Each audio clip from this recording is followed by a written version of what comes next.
সূরা আত-তালাক। বিসমিল্লাহির রহমানির রহিম। রহমান রহিম আল্লাহ তাআলার নামে। ইয়া আইয়ুহান নাবিয়্যু ইযা তাল্লাকতুমুন নিসা ফাতাল্লিকুহুন্না লিইদ্দাতিহিন্না ওয়া আহসুল ইদ্দাতা ওয়াত্তাকুল্লাহা রাব্বাকুম লা তুখরিজুহুন্না মিন বুয়ুতিহিন্না ওয়া লা ইয়াখরুজনা ইল্লা আন ইয়াতিনা বিফাহিশাতিন মুবায়্যিনাতিন ওয়া তিলকা হুদুদুল্লাহ ওয়া মান ইয়াতা'আদ্দা হুদুদাল্লাহি ফাকাদ যালামা নাফসাহু লা তাদরি লা'আল্লাল্লাহা ইউহদিসু বা'দা যালিকা আমরা। হে নবী, তোমার সাথীদের বলো, যখন তোমরা তোমাদের স্ত্রীদের তালাক দাও বা দিতে ইচ্ছা করো, তখন তাদের ইদ্দতের অপেক্ষার সময়টুকুর প্রতি লক্ষ্য রেখে তালাক দিও। ইদ্দতের যথার্থ হিসাব রেখো এবং এ ব্যাপারে আল্লাহ তাআলাকে ভয় করো। যিনি তোমাদের মালিক প্রভু, ইদ্দতের সময় কোনো অবস্থায় তাদের নিজেদের বসত বাড়ি থেকে বের করে দিও না। এ সময় তারা নিজেরাও যেন তাদের ঘর থেকে বের হয়ে না যায়। তবে যদি তারা কোনো জঘন্য অশ্লীলতার কাজে লিপ্ত হয় তাহলে তা ভিন্ন কথা। ইদ্দতের ব্যাপারে এগুলোই হচ্ছে আল্লাহর সীমারেখা। যে ব্যক্তি আল্লাহর এই সীমারেখা অতিক্রম করতে চায় সে মূলত এটা করে নিজের উপরই নিজে জুলুম করল। তুমি তো জানো না, এরপর আল্লাহ তাআলা হয়তো পুনরায় তোমাদের মাঝে সহৃদয়তার কোনো একটা পথ বের করে দেবেন। فإذا بلغن أجلهن فأمسكوهن بمعروف أو فارقوهن بمعروف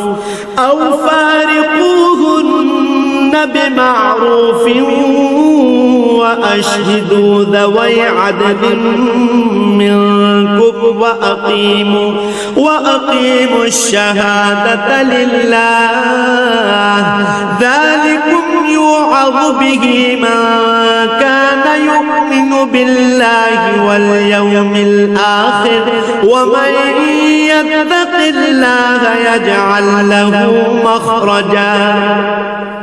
অতঃপর যখন তারা তাদের ইদ্দতে সেই নির্ধারিত সময়ের শেষে উপনীত হয়, তখন তাদের হয় সম্মানজনক পন্থায় বিয়ের বন্ধনে রেখে দেবে, না হয় সম্মানের সাথে তাদের আলাদা করে দেবে। এবং উভয় অবস্থায় তোমাদের মধ্যে থেকে দুজন ন্যায়পরায়ণ লোককে তোমরা সাক্ষী বানিয়ে রাখবে। সাক্ষীদেরও বলো, তোমরা শুধু আল্লাহর জন্যই এ সাক্ষ্য দান করবে। যারা আল্লাহ তাআলা ও শেষ বিচার দিনের উপর ঈমান আনে তাদের সবাইকে এর দ্বারা উপদেশ দেয়া হচ্ছে। যে ব্যক্তি আল্লাহ তাআলাকে ভয় করে চলে, আল্লাহ তাআলা তার জন্য সংকট থেকে বের হয়ে আসার একটা পথ তৈরি করে দেন।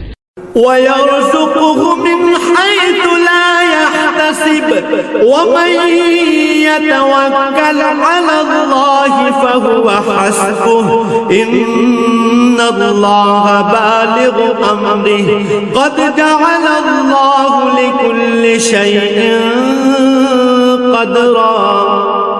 এবং তিনি তাকে এমন রিজিক দান করেন যার উৎস সম্পর্কে তার কোনো ধারণাই নেই। যে ব্যক্তি আল্লাহর উপর ভরসা করে তার জন্য আল্লাহ তাআলাই যথেষ্ট, কেননা আল্লাহ তাআলা তার কাজ পূর্ণ করেই নেন। আল্লাহ তাআলা প্রতিটি জিনিসের জন্যই একটি পরিমাণ ঠিক করে রেখেছেন।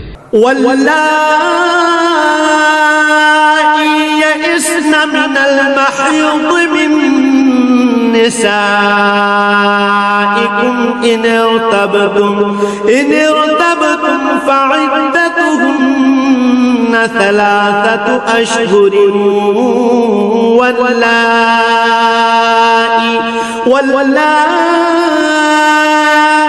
لم يحضن وأولاة الأحمال أجلهن أن يضعن حملهن ومن يتق الله يجعل له من أمره يسرا।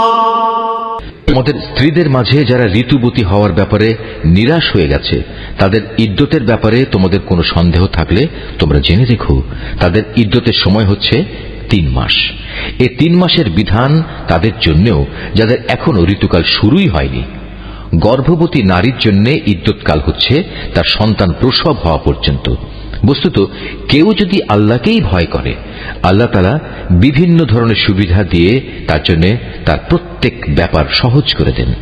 ذلك أمر الله أنزله إليكم ومن يتق الله يكفر عنه سيئاته ويعظم له أجرا। তালাক ও ইদ্যতের ব্যাপারে এ হচ্ছে আল্লাহ তাআলার আদেশ, যা তিনি মেনে চলার জন্য তোমাদের কাছে পাঠিয়েছেন। অতঃপর যে ব্যক্তি আল্লাহকে ভয় করে চলে, তিনি তার গুনাহসমূহ তার হিসাব থেকে মুছে দেবেন এবং তিনি তাকে একটা বড় পুরস্কারও দেবেন।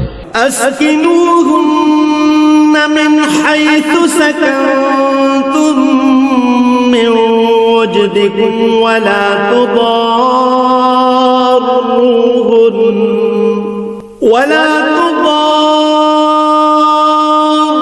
تضاروهن لتضيقوا عليهن وإن كن أولات حمل فأنفقوا عليهن حتى يضعن حملهن فإن أرضعن لكم فآتوهن أجورهن وأتمروا بينكم بمعروف وإن تعاسرتم فسترضع له أخرى। ইদ্যতের এ সময়ে তোমরা নিজেদের সামর্থ্য অনুযায়ী তাদের সে ধরনের বাড়িতে থাকতে দিও যে ধরনের বাড়িতে তোমরা নিজেরা থাকো। কোনো অবস্থায় তাদের উপর সংকট সৃষ্টি করার মতলবে তাদের কষ্ট দিও না। আর যদি তারা সন্তান সম্ভবা হয়, তাহলে ইদ্যতের নিয়ম অনুযায়ী তারা সন্তান প্রসব না করা পর্যন্ত তাদের খোরপোশ দিতে থাকো। সন্তান জন্মদানের পর যদি তারা তোমাদের সন্তানদের নিজেদের বুকের দুধ খাওয়ায়, তাহলে তোমরা তাদের পারিশ্রমিক আদায় করে দেবে এবং এ পারিশ্রমিকের অঙ্ক ও সন্তানের কল্যাণের ব্যাপারটা ভালোভাবে নিজেদের মধ্যে ন্যায়সঙ্গত পন্থায় সমাধান করে নেবে। যদি তোমরা একে অন্যের সাথে জেদ করো, তাহলে অন্য কোনো মহিলা এ সন্তানকে দুধ খাওয়াবে। لينفق ذو سعة من سعته ومن قدر عليه رزقه فلينفق مما آتاه الله لا يكلف الله نفسا إلا ما آتاها سيجعل الله بعد عسر يسرا। বিত্তশালী ব্যক্তি তার সঙ্গতি অনুযায়ী স্ত্রীদের খোরপোশ দেবে। আবার যে ব্যক্তির অর্থনৈতিক সঙ্গতি সীমিত করে রাখা হয়েছে, সে ব্যক্তি ততটুকু পরিমাণে খোরপোশ দেবে যতটুকু আল্লাহ তাআলা তাকে দান করেছেন। আল্লাহ তাআলা যাকে যে পরিমাণ সামর্থ্য দান করেছেন, তার বাইরে কখনো কোনো বোঝা তার উপর তিনি চাপান না। আল্লাহর উপর নির্ভর করলে আল্লাহ তাআলা তাকে অচিরেই অভাব অনটনের পর সচ্ছলতা দান করতে পারেন। وكأين من قرية عتت عن أمر ربها ورسله فحاسبناها حسابا شديدا وعذبناها عذابا نكرا। কত জনপদের মানুষেরাই তো নিজেদের মালিক ও তার রসুলের নির্দেশের বিরুদ্ধে বিদ্রোহ করেছিল। অতঃপর আমি তাদের কাছ থেকে সেজন্য কঠোর হিসাব আদায় করে নিয়েছি এবং আমি ওদের কঠোর শাস্তি দিয়েছি। فذاقت وبال أمرها وكان عاقبة أمرها خسرا। এরপর তারা ভালো করেই তাদের কৃতকর্মের শাস্তি ভোগ করল। মূলত তাদের পরিণাম ফল ছিল চরম ক্ষতি। أعد الله لهم عذابا شديدا فاتقوا الله يا أولي الألباب الذين آمنوا آمنوا قد أنزل الله إليكم ذكرا আল্লাহ তাআলা পরকালে তাদের জন্য এক কঠিন আযাব প্রস্তুত করে রেখেছেন। অতএব হে মানুষ, যারা জ্ঞান সম্পন্ন, যারা আল্লাহ তাআলার উপর ঈমান এনেছো, তোমরা আল্লাহকে ভয় করো। আল্লাহ তাআলা তোমাদের কাছে তার উপদেশ বাণী পাঠিয়েছেন। رسولا يتلو عليكم آيات الله مبينات ليخرج الذين آمنوا وعملوا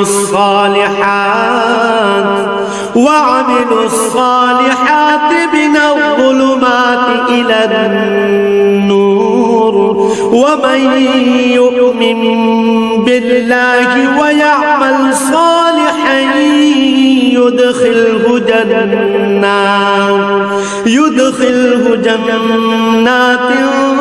تجري من تحتها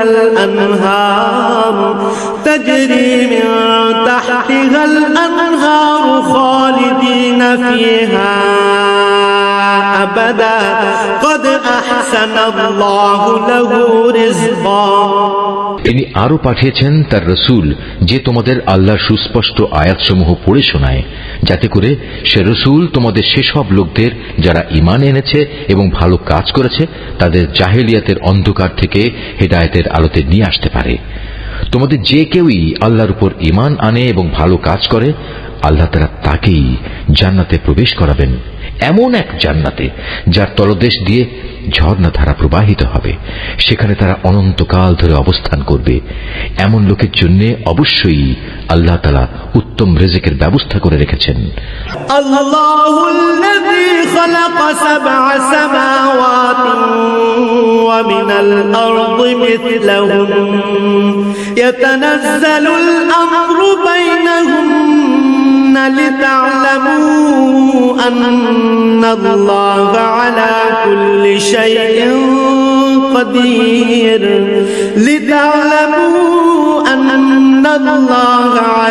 كل شيء قدير وأن الله قد